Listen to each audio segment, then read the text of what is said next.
Well, we're back. Day one of of 2025 Texas football practices. Fall camp just ended, and they were nice enough to allow us out there for like an hour. So Cody wasn't able to make it in time. He got his flight sort of delayed, so no Cody today. But I do have some updates for you guys as far as news and notes, nuggets for practice, what you need to know after one day. Some definite surprises out there. Of course, I have to start out by thanking our sponsor, the Man Eye Institute. See life better. Call them at 1-844-WOW 2020, 844-WOW 2020. And of course, across the bottom, so quick reminder that Cody and I's new seasoning, the Alpha, we got a new shipment in today. So you guys sold us out last time. Thank you so much for that. But we have new ones in. Go to alphaseasoning.com. Go and check that out. All right.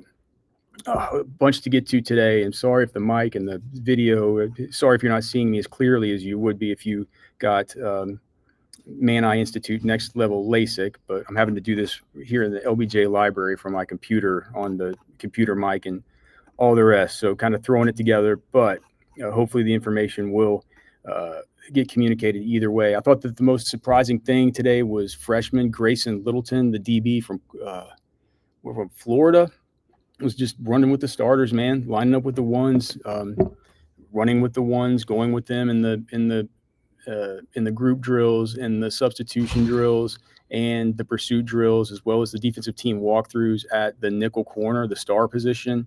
The defensive backfield, as they had lining up today, was okay. Manny Muhammad on the outside, Jalen Gilbo at the outside corner, Grayson Littleton at nickel, and then Michael Taff and Jelani McDonald at the two safeties. As far as in the pursuit drills, the way that we saw these guys line up, and I don't think it's going to stay like this. I think that we saw today a lot of stuff with some of the new guys, the Jack Injuries of the world, the Emmett Mosleys of the world, the Murad Watsons of the world, right? These kind of real super high profile guys who they brought in after the spring, right?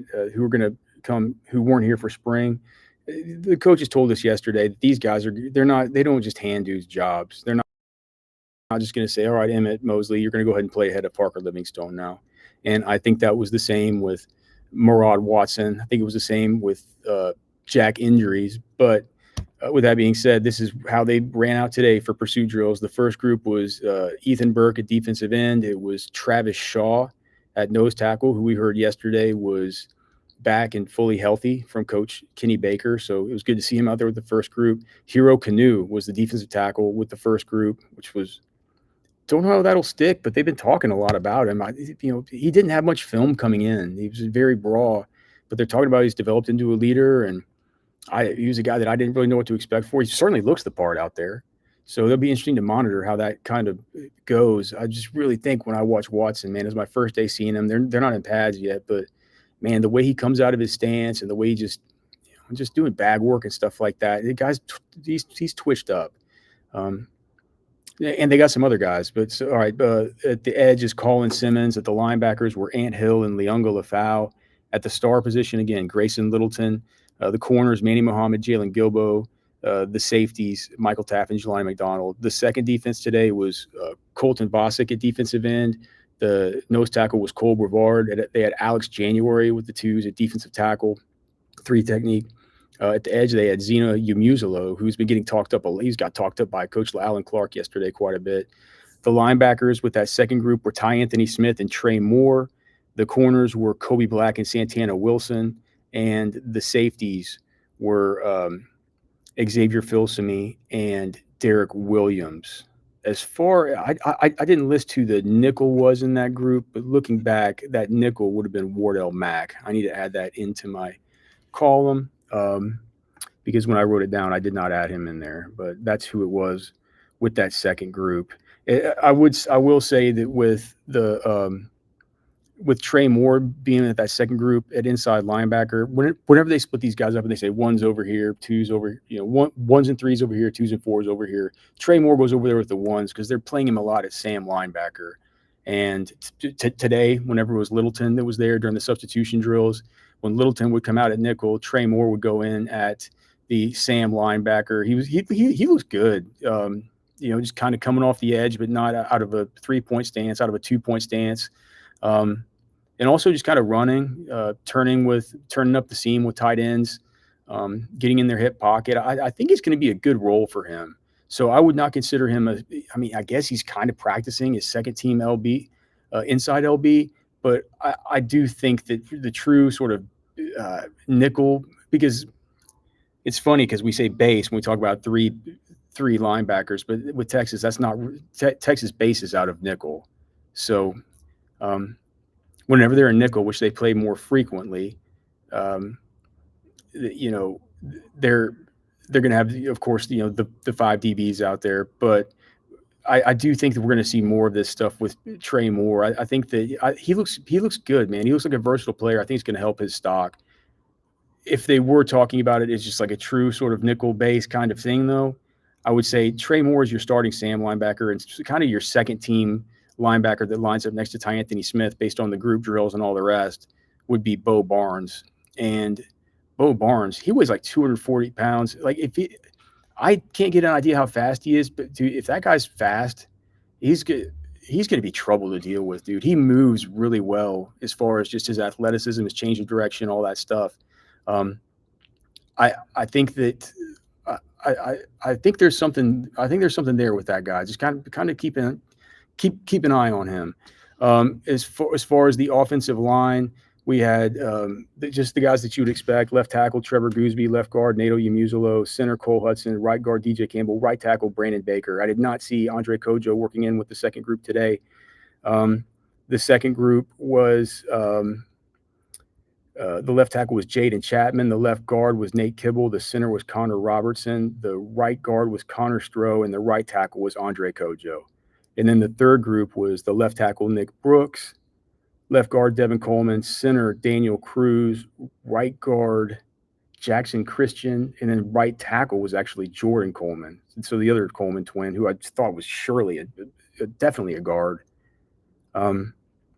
he was playing right tackle, and that could just be a function of, those are like the 15 scholarship guys. Dude, it feels nice to have a three deep that's made out of all scholarship dudes, but it feels like maybe they're kind of a little bit round peg square hole there with Coleman at right tackle. We'll see if that sticks. As far as the starting wide receivers, man, I thought Wingo looked awesome. He looks like such an alpha. He had one drop. It was the only thing that was bad about him today.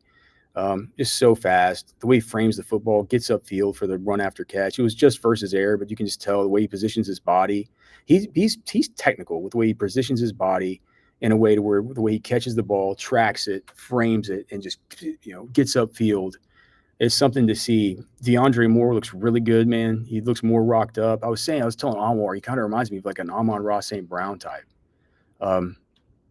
Really excited to see what he's going to do this year. Even though, like I said, Wingo looks like he's the alpha. He's the top dog. And then Livingstone, working with the first group as well. Emmett Mosley, the transfer, was working at with the second group. That was with Aaron Butler and Ryan Niblett, who's playing sort of a specialty slot kind of running back role. That's something they're also doing with Michael Terry, it looks like. So we'll keep an eye on that. And then, the freshmen that you would expect, the McCutcheons, the Jamie Frenches, the Kalik Lockett's, were working with the threes. I thought that all those guys looked really good. Jack Indries was out there today. He was actually working behind Spencer Shannon and Jordan Washington, but I'm not concerned about that. Like I said, I think these guys, Indries, Watson, to some degree, Emmett Mosley, I'm not saying that Emmett Mosley is bound to take a Parker Livingstone's job. I'm not sure if that's the case. I just think they're going to have four guys I think those are their four top dogs, man, at least to start the season. Mosley's got, again, really good change of direction, good just lateral burst and agility, all the things that we saw, just hand-eye coordination, hands. He can catch. I wasn't able to tell whether any of the current concerns I had about just pure straight line speed. I guess we'll get to see more of that if we get to, maybe they'll let us see some one-on-ones or team stuff. It's kind of a little bit hard to tell versus air, but it wasn't like, you looked at him and you said, there's something I see here where it's not, he doesn't have any of the requisite traits to where you look at there, he's like, it looks like probably like a guy you paid $1 million to get out of the transfer portal. So he's out there looking good. Just one other interesting thing, I thought the linebacker, Jonathan Cunningham, I thought it was interesting that he's out there. He's a sort of a skinny linebacker. You wonder how they're going to play that guy. they have him. They have him playing with the safeties. So just maybe keep that in mind. Maybe we see a position switch at some point. So thanks for tuning in. Thanks for being here. Thanks for bearing with me here as we get the show off with no Cody and from the LBJ library where people are looking at me like I'm a crazy idiot. Hopefully, we'll get it together tomorrow to be able to have the show live from Texas Beef Traders. That would be great. Remember, you get 10% off of Texas Beef Traders when you mention Orange Bloods. And remember, the Alpha Seasoning is back in stock. Thanks to everybody for selling us out last time. Oh, yeah. And of course, thanks to the Man Eye Institute. We would not be able to do this without them. They are our presenting sponsors. So thanks to everybody for being here. We'll have more news tomorrow live from here on campus. Can't believe it, guys. Football's back.